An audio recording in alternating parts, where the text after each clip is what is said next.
Once again, welcome to back in my YouTube channel. And today we start the new concept resistivity and conductivity and wave vector form of the Ohm's law, verification of Ohm's law on the basis of the drift velocity. Dear bacha party, learn it before to start this topic. Before to start this topic, we discuss about the previous lecture.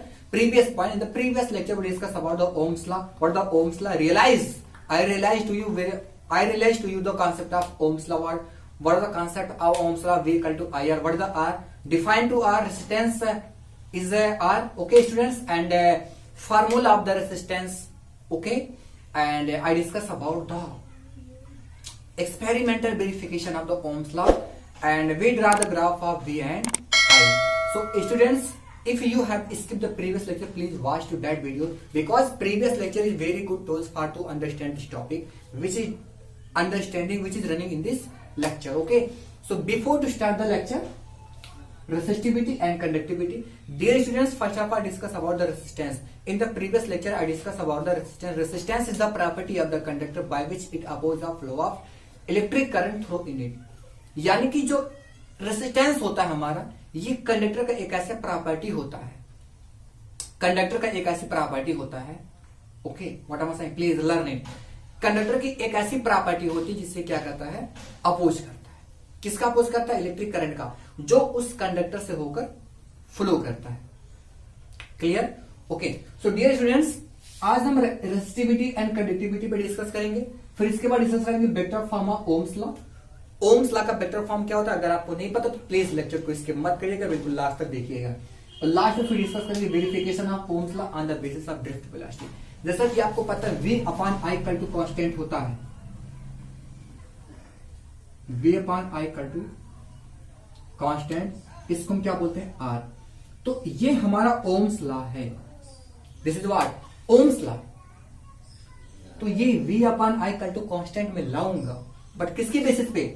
Drift velocity के basis पे. Dear, किसके basis पे? Drift velocity के basis पे. तो dear student, अगर इस concept को आपको अच्छे से प्यार से इस मोहब्बत के साथ समझना है तो इस हमारे चैनल पर बिल्कुल लगातार बने रहिएगा. और अगर आप चैनल को पहली बार विजिट कर रहे हैं तो डियर सब्सक्राइब करना मत भूलिएगा, because this channel is providing the latest lecture of the UP board and CBSE board. CBSE board का फिजिक्स चल रहा है, बट यूपी बोर्ड के लिए मैथ्स भी चल रहा है, फिजिक्स भी चल रहा है और इंग्लिश भी चल रहा है.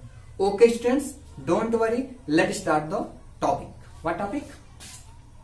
Resistivity and conductivity. तो इसको पहले, सबसे पहले क्या कर देते हैं डियर, इसको हम इरेज कर देते हैं, है ना. इसको पहले इरेज करते हैं तभी समझ में आएगा. और राइट कर देते हैं हेडिंग रेसिस्टिविटी. बिल्कुल अंडरस्टैंड करिएगा टॉपिक को, बिल्कुल कॉन्सेप्ट के साथ फील कराऊंगा आज मैं आपको रेसिस्टिविटी एंड कंडक्टिविटी को. डियर स्टूडेंट, रेसिस्टिविटी,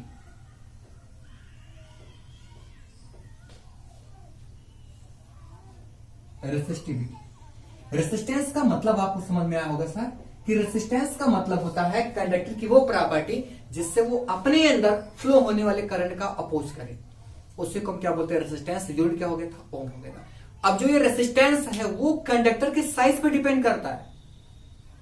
हमने क्या कहा, रेसिस्टेंस जो होता है कंडक्टर के साइज पे डिपेंड करता है कि वायर हमारा कितना लंबा है, उसकी एरिया कितनी, उसकी थिकनेस कितनी है. कंडक्टर इन सब रेसिस्टेंस होता है वो इन सब फैक्टर पे डिपेंड करता है. तो dear practically it is found that, practically मैं यहां पर राइट कर रहा हूं, बिल्कुल समझिएगा. Practically it is found that, ऐसा देखा जाता है डियर कि जो रेसिस्टेंस होता है कंडक्टर का वो लेंथ के प्रोपोर्शनल होता है. यानी कि अगर एक वायर का लेंथ सपोज दैट L है और इसका रेसिस्टेंस R1 है और इसका क्या है, 2L है. इसका कितना पता है, 2L, और रेसिस्टेंस मैंने क्या कर दिया, R2. तो अब आपसे कोई पूछता है कि बताओ रेसिस्टेंस किसका ज्यादा होगा, सर आप कहेंगे सर कि R2 is greater than R1. R2 is greater than what, R1. Okay. तो यार समझो ध्यान से कि इसका मतलब ये होगा कि रेसिस्टेंस होगा लेंथ के प्रोपोर्शनल. कोई भी वायर जितना ज्यादा लॉन्ग होगा, कोई भी वायर जितना ज्यादा लॉन्ग होगा उसकी लेंथ क्या होती है डियर, उतनी, उसकी जो रेसिस्टेंस होती है उतनी ही ज्यादा होती है. इसका मतलब लेंथ अगर इंक्रीमेंट करे तो रेसिस्टेंस का भी इंक्रीमेंट करना जायज है, वो नाजायज नहीं है. ठीक है. सो आर प्रोपोर्शनल व्हाट, L. और सेकेंड ये हुआ सेकेंड, आर प्रोपोर्शनल 1/a। इसका मतलब ये हुआ कि अगर किसी वायर का एरिया ज्यादा है, आपको पता होगा इनवर्सली प्रोपोर्शनल है, यहां पे रेसिस्टेंस क्या है इसका, इनवर्सली प्रोपोर्शनल है। इनवर्सली प्रोपोर्शनल होने का मतलब है अगर कोई वायर ज्यादा मोटा होगा ना, उसका रेसिस्टेंस कम हो जाएगा। एक वायर आपके पास इतना मोटा है, देखो एक वायर इतना पतला है, देखो देख रहे हैं, इसका रेसिस्टेंस R1 है, इसका रेसिस्टेंस क्या है R2 है। तो अगर आपसे पूछता है कोई रेसिस्टेंस किसका ज्यादा होगा, रेसिस्टेंस किसका ज्यादा होगा, तो आप क्या चिल्लाओगे, कहोगे सर क्या हमको पता है, हमको ये पता है कि रेसिस्टेंस जो होता है वो क्रॉस सेक्शन एरिया के इनवर्सली प्रोपोर्शनल होता है। Resistance is inversely proportional to cross section area. अगर कोई वायर ज्यादा मोटा हो गया ना, ज्यादा मोटा हो गया, रेसिस्टेंस पक्का कम हो जाएगा।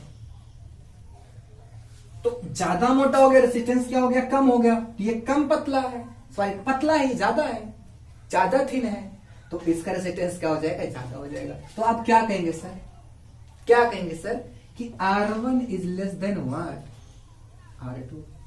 जिसका एरिया ज्यादा उसका resistance come. Learn it about this point, जिसका एरिया ज्यादा उसका resistance come. What am I saying, जिसका एरिया ज्यादा उसका रेसिस्टेंस कम, जिसका एरिया ज्यादा उसका रेसिस्टेंस कम, एरिया ज्यादा रेसिस्टेंस कम, एरिया का रेसिस्टेंस ज्यादा। तो ये प्रॉपर्टी होता है डियर। अब इसको मैं क्या करता हूं, कंबाइन कर लेता हूं। हालांकि ये टेम्परेचर पे भी डिपेंड करता है, ये जो हमारा रेसिस्टेंस है कंडक्टर का वो टेम्परेचर पे भी डिपेंड करता है। बट अभी हम डियर टेम्परेचर की बात नहीं कर रहे हैं, टेम्परेचर वाला मैटर आपको बताएंगे, डिपेंडेंसी ऑफ टेम्परेचर और रेसिस्टिविटी। रेसिस्टिविटी पे टेम्परेचर का क्या फर्क पड़ता है आपको एक लेक्चर में बना के दूंगा, उसमें 3-4 क्वेश्चन करवाऊंगा, क्लियर। इसलिए उसको मैं लेकर नहीं आ रहा हूं उस लेक्चर में। So R proportional L, R proportional 1/a, R proportional L, R proportional 1/a। So combine it,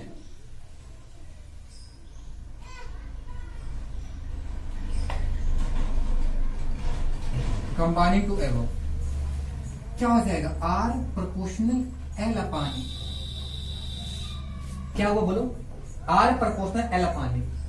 आपको पता है क्या फिजिक्स कहती है, हमारे सब भाग में आपको समझा भी रहा हूं, बहुत लेक्चर में बताऊंगा। प्रोपोर्शनल हटाओगे तो एक कांस्टेंट लेकर आना पड़ेगा, प्रोपोर्शनल रिमूव करोगे तो एक कांस्टेंट आपको लेकर आना पड़ेगा।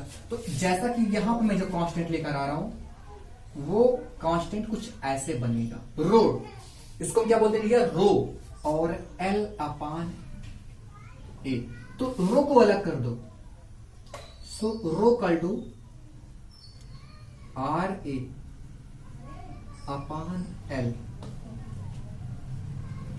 रो कल to what, RA/L।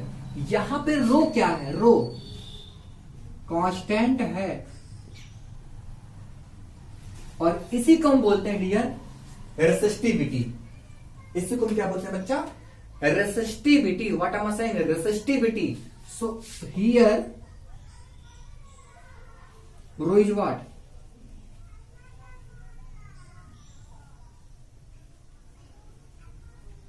Resistivity. R इसी को कहा जाता है स्पेसिफिक रेसिस्टेंस, स्पेसिफिक रेसिस्टेंस आगे आ जाएगा। अब इसका यूनिट चेक करो, यूनिट ओम, रेसिस्टेंस का ओम, ये मीटर स्क्वायर, ये क्या हो गया मीटर, खत्म। ये क्या आ गया, ओम मीटर।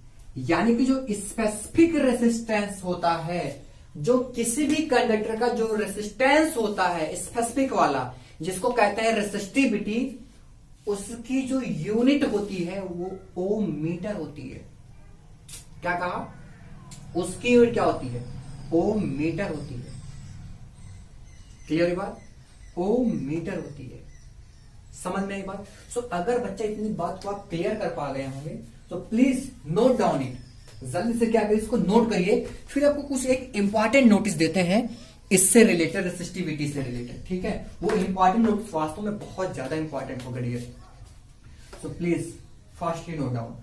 नोट डाउन हो गया होगा, आई नो। सो डियर अभी देखिए खत्म नहीं होता, अभी ये खत्म नहीं होगा, अभी इसमें बहुत चीज बताना है आप लोगों को। हाँ, सो अभी क्या आया था, नोट करिए ध्यान से दिमाग में। सर रो कल टू हो गया था RA/L, रो कल टू व्हाट, RA/L। अब यहां पे रो क्या है, रेसिस्टिविटी है। और ध्यान देना, ये जो फार्मूला है रो का, रो कांस्टेंट है, इसमें RAL आया तो है रो कल टू RA/L। लेकिन कभी ये स्पेसिफिक रेसिस्टेंस या फिर रेसिस्टिविटी वो एरिया पे, लेंथ पे, इन सब पे डिपेंड नहीं करता, वो डिपेंड करता है नेचर पे। तो यहां पे रेसिस्टिविटी, यहां पे पहला इंफॉर्मेशन निकल के आ रहा है, resistivity is independent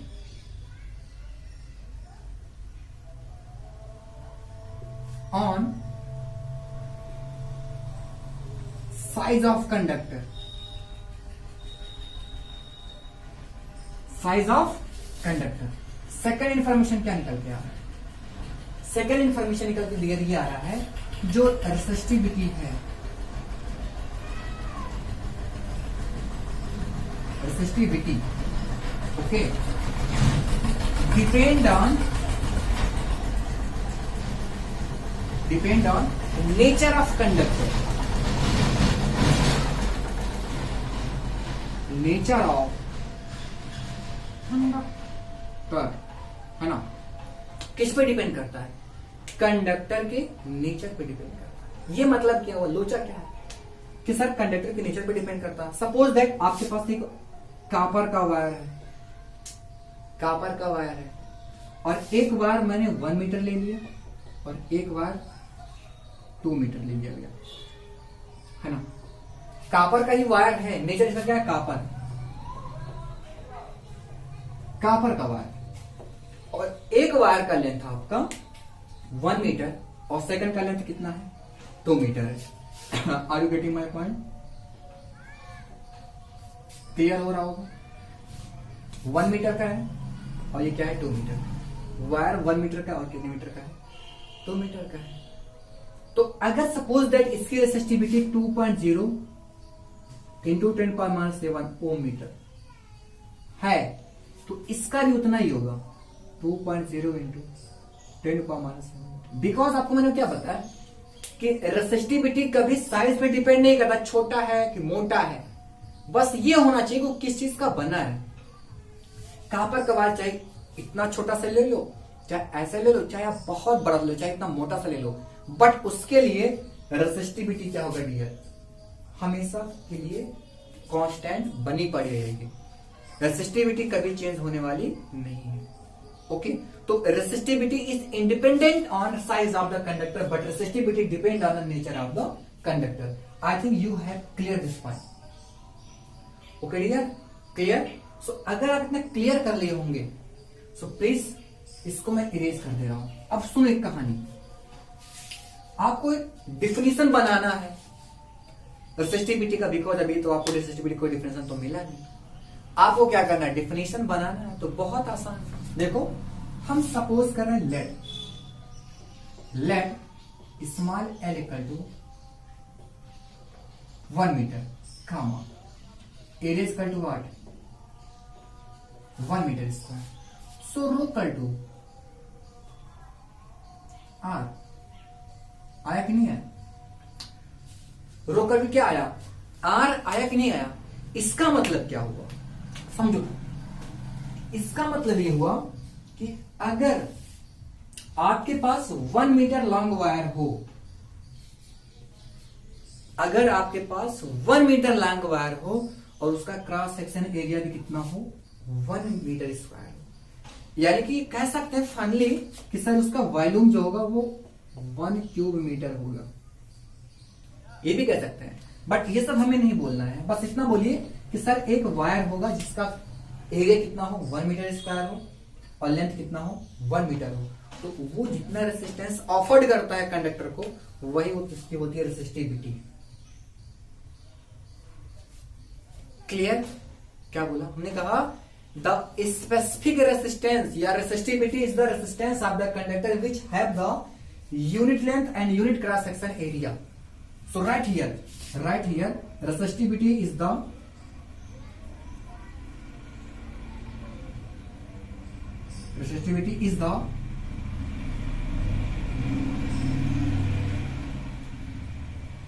resistance of conductor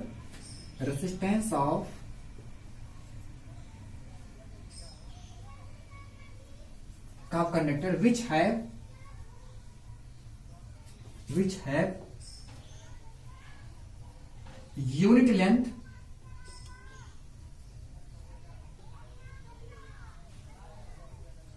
and unit cross section area.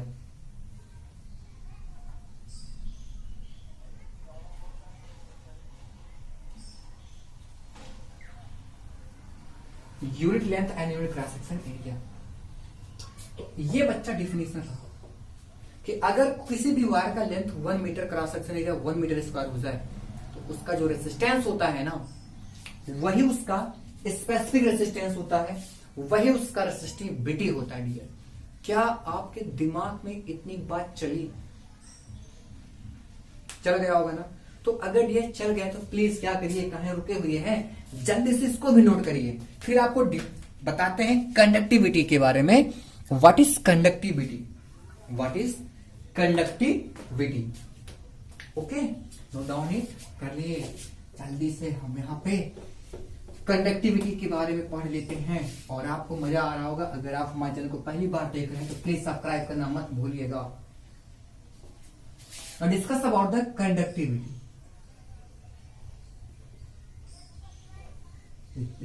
Writing पे ध्यान मत देना, चलो सुन कर देते हैं. बड़े तो कंडक्टिविटी, ये भी थोड़ा दिक्कत है ना. क्या मैटर है कंडक्टिविटी का, क्या मैटर चल रहा है?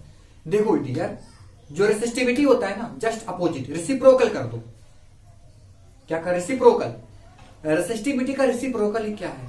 कंडक्टिविटी है. तो डिफिनेशन में क्या होगा ये भाई? Reciprocal of resistivity.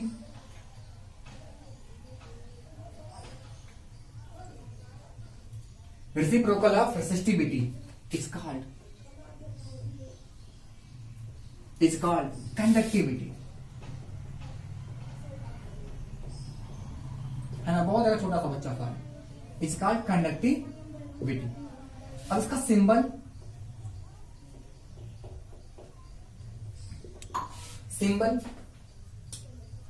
क्या है इसका? Sigma. What am I saying?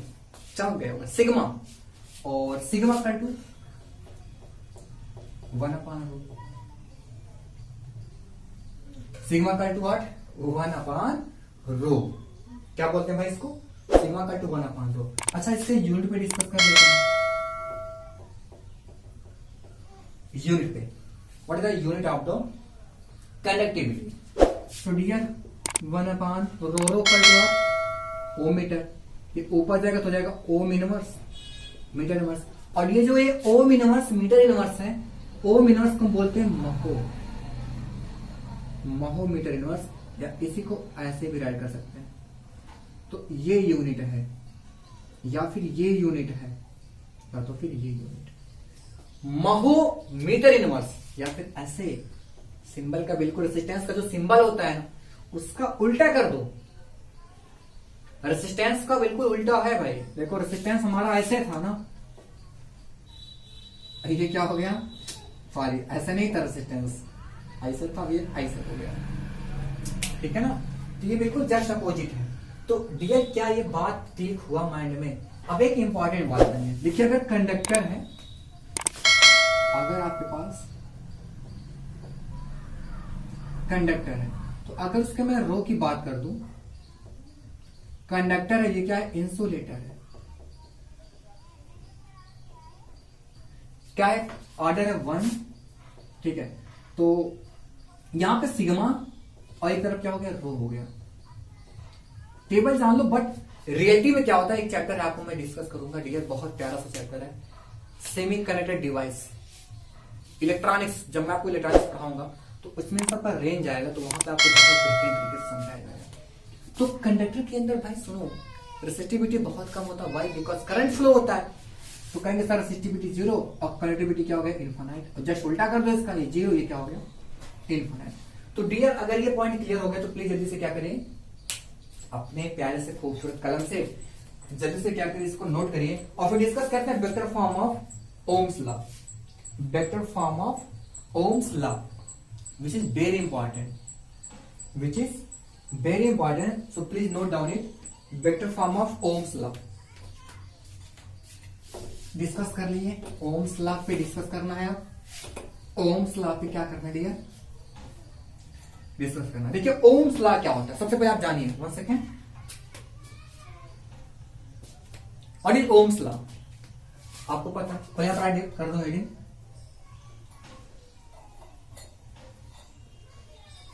Vector form of Ohm's law.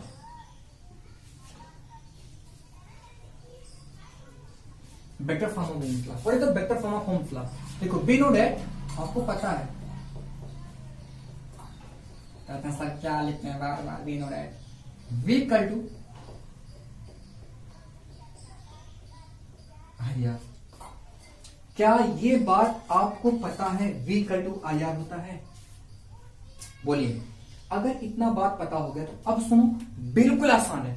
अब मान लो सपोज के लिए कंडक्टर है, इसका ये लेंथ L है और यहाँ पे पोटेंशियल डिफरेंस V है, तो इलेक्ट्रिक फील्ड इक्वल टू क्या होगा? V upon L। So V equal to क्या हो जाएगा? EL होगा कि नहीं होगा? बोलो भाई होगा कि नहीं होगा? इसका रेजिस्टेंस R सपोज नहीं कर पा रहे हो, क्रॉस सेक्शन एरिया क्या सपोज कर लो कैपिटल E, कम खत्म।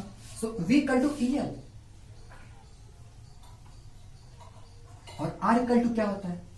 अब सुनो, rho equal to R A upon L। Rho equal to क्या हो गया? R A upon L। So R equal to कितना आएगा? Rho L upon A। So R equal to rho L upon A, L का खात्मा। So equal to I upon A into rho. अब dear, अब आपको पता है कि सर ये क्या होता है, ये what is this? I upon A, कहेंगे सर करंट डेंसिटी होता है। अब इसको अगर राइट करना चाहो इक्वल टू रो इंटू जी, ऐसे भी। बट ये क्या मैंने कहा वेक्टर फॉर्म आपको राइट करना है। तो वेक्टर फॉर्म अगर आपको राइट करना है तो वेक्टर लगा दो, vector E equal to rho और vector J. Vector E equal to rho vector J. बिल्कुल आसानी से समझिए, कुछ भी नहीं करना है आपको। अब देखो सिग्मा कल टू 1 अपान रो होता है, रो कल टू 1 अपान सिग्मा, रो कल टू 1 अपान सिग्मा। वेक्टर जे, तो यहां पे वेक्टर जे इक्वल टू कितना आ गया? Sigma vector A. Dear this is the word vector form of Ohm's law. Both is what? Vector form of vector form of Ohm's law. What are you saying? क्या बोले कि भाई आप क्या कह रहे हो सर थोड़ा क्लियर नहीं है, तो कर लो भाई। It is the vector form of Ohm's law, vector form of Ohm's law. Clear? तो डियर अब हमें डिस्कस करना है verification of Ohm's law on the basis of drift velocity. Lecture 40 minute का हो जाएगा, बट इसको स्किप मत करिएगा। This lecture is very important for to you because more numericals can solve on this concept. Okay, so right here verification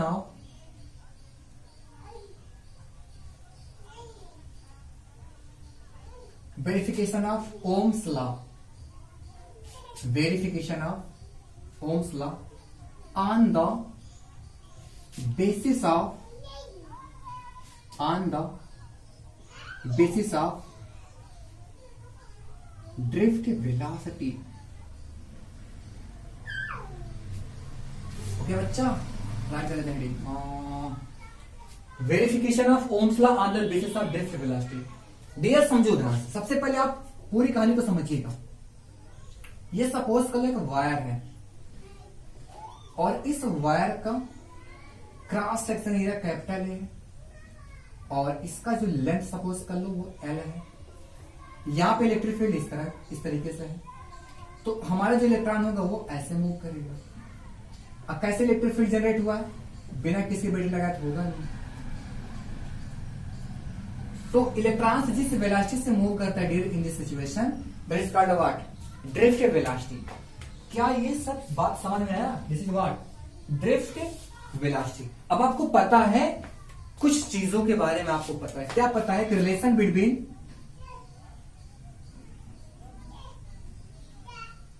drift velocity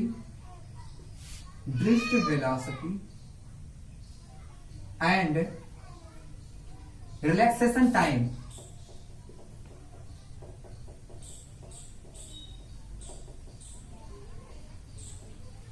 relation between drift velocity and relaxation time what? क्या जानते हो sir? VV equal to होता है EV upon ml into tau. क्या ये बात समझ में आया? वीवी इक्वल टू क्या होता है? EV upon ml into tau. बिल्कुल ऐसे नोट कर लो, कुछ नहीं करना है। Equation first. इसके बाद फिर क्या पता है कि आपको electric current and drift velocity,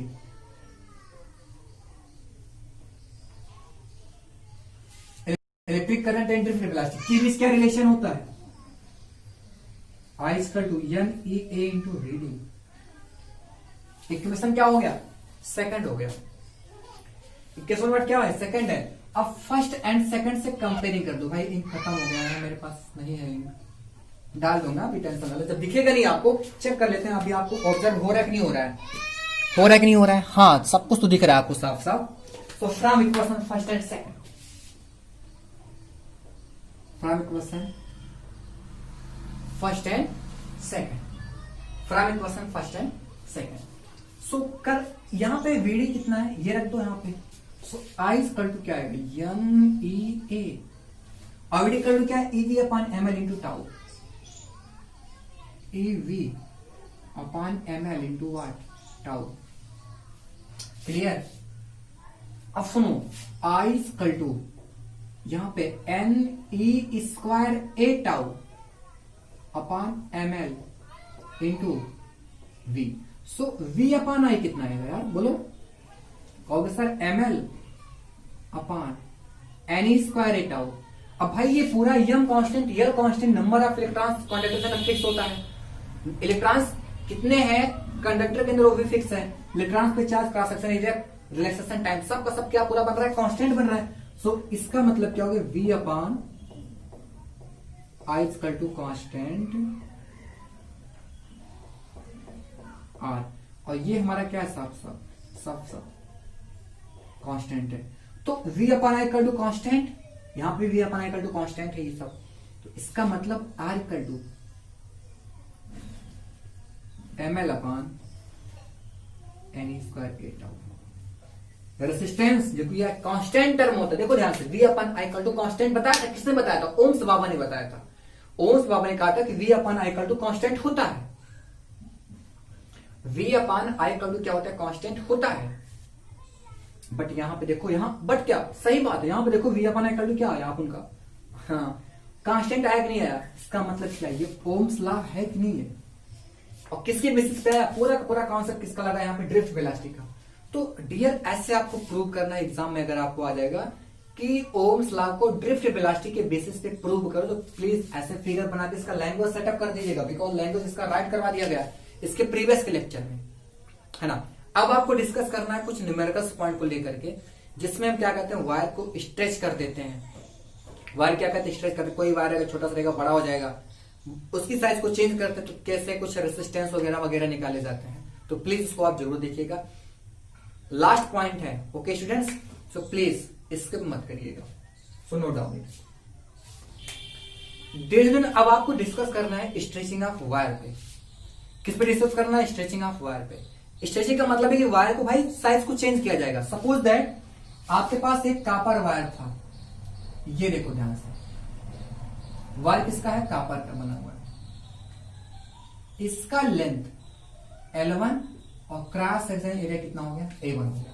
और इसका भी रेसिस्टेंस जो है हमारा R1 है। ऑब्जर्व इट, प्लीज ऑब्जर्व करिए आप ध्यान से।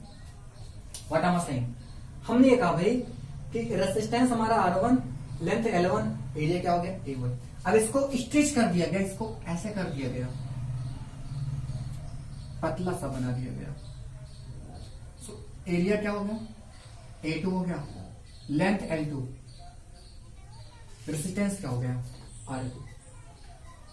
तो अभी तो यहां पे इस वायर के लिए रो कल टू क्या कहेंगे sir, R1 A1 upon L1। यहां पे भी रो बेस और रेसिस्टिविटी तो चेंज नहीं होने वाला है, रेसिस्टिविटी हमारा सेम बना रहेगा, R2 A2 upon L2। Clear, R1 A1 upon L1, R2 A2 upon L2। अब यहां से क्या ऑब्जर्व कर पा रहे हैं कि सर रो तो सेम हो गया, तो इसका मतलब ये हो गया R1 A1 upon L1 is equal to R2 A2 upon L2, R2 A2 upon L2।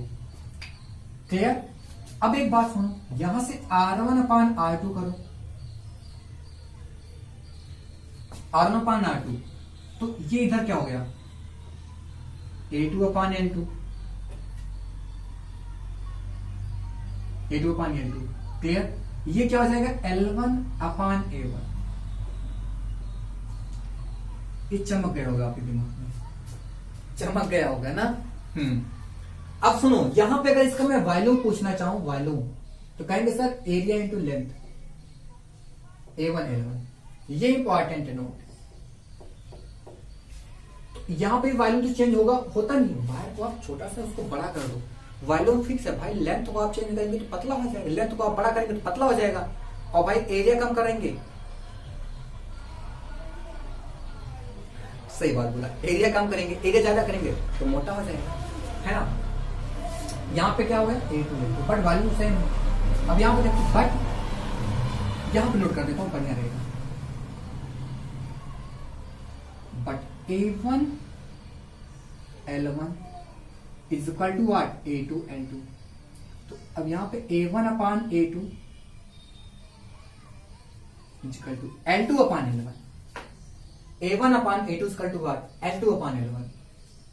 A1 upon A2 is equal to what L2 upon L1। Clear, A1 upon A2 is equal to what L2 upon L1। तो यार अब सुनो, कुछ करना थोड़ी ना है, कुछ करना नहीं है, वहां पे क्या है L2 upon L1, L2 upon L1 है, तो कुछ करो मत, इसको पहले उल्टो एक बार, तो A2 अपान A1 L1 अपान L2 आ गया।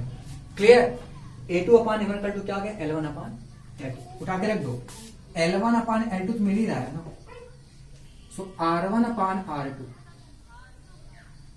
R1 upon R2 is equal to A2 upon A1 है हमारा, A2 अपान A1 है, A2 अपान A1 हो गया। क्लियर, अब इसके बाद देखो L1 अपान L2, ये भी क्या है A2 upon A1। So dear R1 upon R2 का मतलब ये हो गया सर A2 अपान A1 का स्क्वायर। क्लियर, तो यहां से क्या हो गया कि R proportional 1 upon A square type का बन रहा है ना रिलेशन, ऐसे तो बोल सकते हैं। कैसे बन रहा है 1 अपान A स्क्वायर टाइप का बन रहा है, बट इसको आप मत राइट करिए यार, इसको आगे से इसके आगे जाने की कोई जरूरत नहीं है, कभी भी आपको जरूरत नहीं पड़ेगा। क्लियर है, कभी भी इसको आगे जाने की जरूरत नहीं पड़ेगी, यहीं से हमारा सब काम पूरा क्या हो जाएगा, क्लियर हो जाएगा। तो ये दो फार्मूला है डियर, और इसको नोट करिए, एक फार्मूला यहां पे मैं राइट कर दे रहा हूं,